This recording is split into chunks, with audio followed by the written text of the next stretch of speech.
Last week, we told you about the white hats of public health, the Food and Drug Administration, and how they're going after criminals selling fake and sometimes deadly cures for COVID-19, such as fake herbal remedies, fake cures with bleach, and fake cures with metal.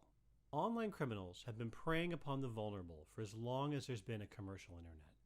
Fake Canadian online pharmacies started appearing in 1999 when Andrew Strempler opened his pharmacy, RX North, and started shipping non-FDA approved and counterfeit medication to Americans.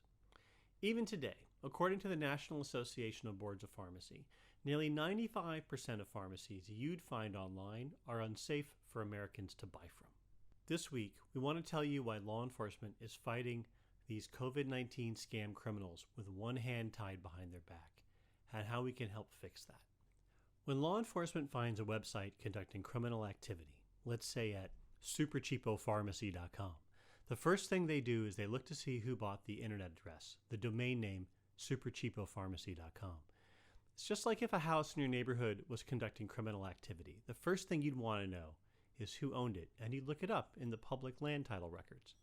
Since the 1980s, internet users have been able to look up domain names, just like public land titles, in something called Whois, which gave the contact information for the owner of that domain name and how to reach them.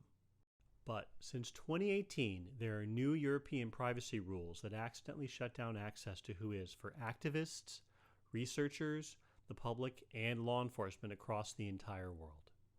It's easy to fix this, though. Just have Congress mandate that U.S. companies that sell domain names have to provide the same Whois access we've all enjoyed since the 1980s. Another issue law enforcement is dealing with right now is about allowing scam websites to stay up and operating after they've been found and documented to be conducting criminal activity. Today, if law enforcement documents evidence that someone is using a domain to commit a crime, say selling opioids without a pharmacy license or illegal drugs, responsible domain name sellers will lock that domain so it can't be used until that legal action is resolved. But there are more than 2,000 licensed domain name sellers, and not all of them are responsible. And some don't take their responsibility seriously at all.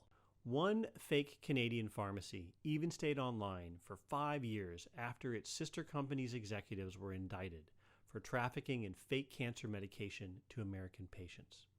A broad coalition of advocates for patient safety, including PSM, law enforcement, and consumer protection groups, are asking for this industry best practice to be made into a law, and we said so in a recent letter to VP Mike Pence and the White House Coronavirus Task Force. We're asking individuals right now to call and write Congress and tell them to put these two fixes into the next stimulus package. You can do that by texting this code below, or you can go to our website at www.safemedicines.org and write a letter. And don't forget our free resource on our homepage about ways to save money safely on medicine if you're having trouble affording your medication. See you next week.